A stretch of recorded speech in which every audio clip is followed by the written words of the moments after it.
मैं आपके सामने हाथ जोड़ती हूँ, खुदा के लिए मेरी मदद करें। अरे बहन, यूँ हाथ जोड़कर मुझे शर्मिंदा तो ना करो। बताओ क्या परेशानी है। शौहर की वफात के बाद सब रिश्तेदारों ने मुंह फेर लिया। बस अब मेरे बेटे के सिवा और कोई भी नहीं है मेरा। मैं समझ सकता हूँ। अगर खाने पीने की कोई परेशानी है तो हर माह राशन तुम्हारे घर पहुँच जाया करेगा। नहीं नहीं, गुजारा तो जैसे तैसे हो रहा है। बस अगर इसकी पढ़ाई के लिए कुछ हो जाए तो, ताकि ये पढ़ लिख कर किसी मुकाम पे पहुँच जाए। तो इसमें परेशानी की क्या बात है बहन। आज से इसकी पढ़ाई का जिम्मा मेरा। इंशाल्लाह ये अच्छी से अच्छी पढ़ाई करेगा। क्यों बेटा, पढ़ोगे ना? जी पढ़ूंगा।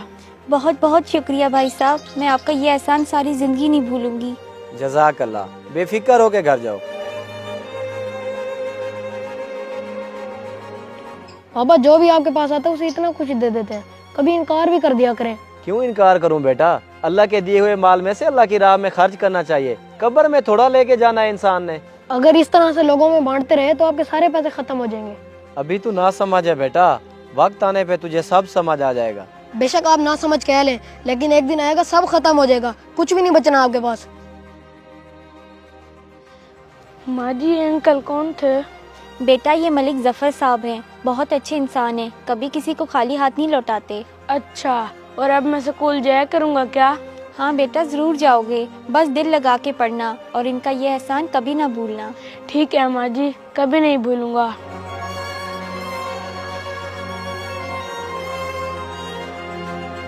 सलाम मलिक साहब, मुनीर भाई ने भेजा है मुझे। वालेकुम सलाम। हाँ हाँ बताओ, खैरियत? मलिक साहब मैं बहुत उम्मीद से आपके पास आया हूँ। मेरी बहन की शादी है, लेकिन मेरे हालात ऐसे नहीं कि मैं उसे कुछ दे सकूं। ओहो, चलो तुम फिक्र मत करो। सामान की लिस्ट बना के मुनीर को दे देना, इंशाल्लाह सब बंदोबस्त हो जाएगा। बस अल्लाह बच्ची के नसीब अच्छे करे। आमीन। अल्लाह आपको इसका अजर देगा। मलिक साहब आपने मेरी बहुत बड़ी परेशानी दूर कर दी। मलिक साहब, मस्जिद का स्ट्रक्चर मुकम्मल हो चुका है, बस अब फिनिशिंग की तरफ जाना है। माशाल्लाह माशाल्लाह। तुमने उस टाइल का पता किया फिर? जी मलिक साहब, लेकिन वो टाइल तो बहुत महंगी है, आप कोई और सस्ती से देख लें। टाइल तो वही लगेगी। इस मस्जिद पे महंगी और मियारी चीजें लगवाऊंगा, बेशक इसके लिए मुझे अपना घर ही क्यों ना बेचना पड़े। ठीक है जी, जैसे आप कहें। वैसे मलिक साहब, ये प्लॉट तो आपको बहुत पसंद था और आपने अपने बेटे के लिए रखा हुआ था, फिर अचानक से इसमें मस्जिद बनाने का फैसला कैसे कर लिया? ये प्लाट घर वगैरह सब दुनियावी चीजें हैं, और अल्लाह की राह में अपनी सबसे अजीज चीज कुर्बान करना अल्लाह को बहुत पसंद है। शायद यही बख्शिश का जरिया बन जाए। सब कुछ तो लोगों में लुटा ही रहे थे, बस एक यही प्लॉट था जो बाबा ने मुझे देने का सोचा था, उस पे भी मस्जिद बनवा दी। पता नहीं क्या बनेगा कल को मेरा। मैं आपके हमसाये मलिक जफर साहब के घर आया हुआ था, लेकिन वहाँ पर तो अब किसी और की रिहाइश है। जी भाई, वो मलिक साहब बीमार हो गए थे तो घर बेच के सारा पैसा उनके इलाज पे लग गया। अच्छा, तो फिर अब जफर साहब की रिहाइश किधर है, पता बता सकते हैं आप? भाई उनकी तो 2 साल पहले डेथ हो चुकी है, लेकिन उनका एक बेटा दानिश, वो भी कभी मलिक साहब की बनाई हुई मस्जिद में होता है या फिर नूर शाह बुखारी कब्रिस्तान में। ओहो बेचारा, आपके पास कोई तस्वीर है दानिश की जिससे मैं उसे पहचान सकूं? जी 1 मिनट में दिखाता हूँ।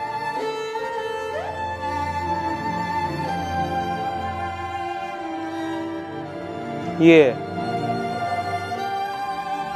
ठीक हो गया जी, बहुत शुक्रिया।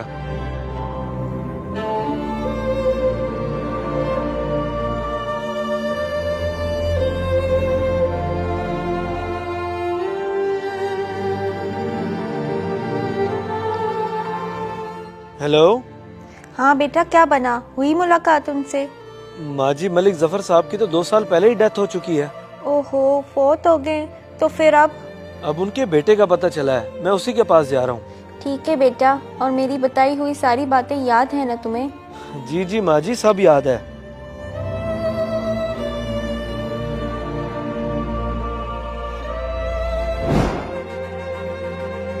कहता था ना बाबा कि एक दिन सब खत्म हो जाएगा, और आज वही हुआ। आपने लोगों में सब बांट दिया और अपने बेटे को इस हाल में छोड़ दिया कि आज मेरे पास रहने को ठिकाना तक नहीं है।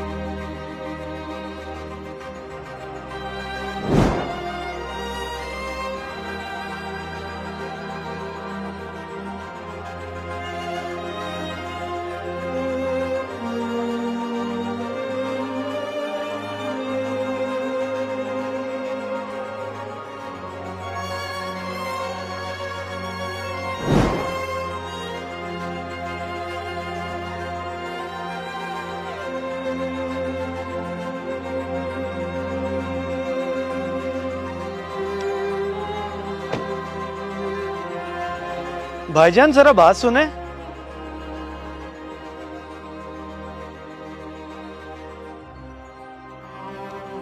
जी भाईजान, आपने बुलाया? आप दानिश हो ना, मलिक जफर साहब के बेटे?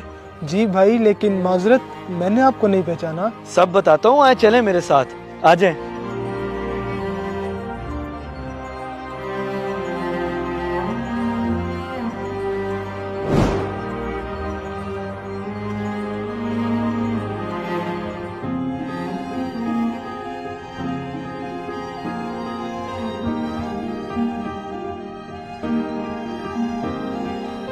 अच्छा, तो वो बच्चे आप हो जो उस दिन उन आंटी के साथ आए थे?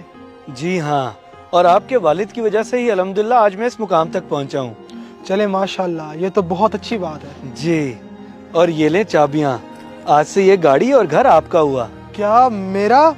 इतना बड़ा एहसान मुझ पर? एहसान किस चीज का? ये तो उस बीज का फल है जो आपके वालिद साहब ने तब बोया था। आपको किसी भी चीज की जरूरत हो तो मैं हाजिर हूँ। आज से इसकी पढ़ाई का जिम्मा मेरा। इंशाल्लाह ये अच्छी से अच्छी पढ़ाई करेगा। बहुत बहुत शुक्रिया भाई साहब, मैं आपका ये एहसान सारी जिंदगी नहीं भूलूंगी। क्यों इनकार करूं बेटा, अल्लाह के दिए हुए माल में से अल्लाह की राह में खर्च करना चाहिए। कब्र में थोड़ा लेके जाना है इंसान ने। ये प्लाट, घर वगैरह सब दुनियावी चीजें हैं, और अल्लाह की राह में अपनी सबसे अजीज चीज कुर्बान करना अल्लाह को बहुत पसंद है। शायद यही बख्शिश का जरिया बन जाए। अभी तू ना समझ है बेटा, वक्त आने पे तुझे सब समझ आ जाएगा। अल्लाह के नाम पे लुटाना सीखें, अल्लाह आपकी नस्लों को वापस करेगा। सिर्फ आपको नहीं, आपकी नस्लों को वापस करेगा।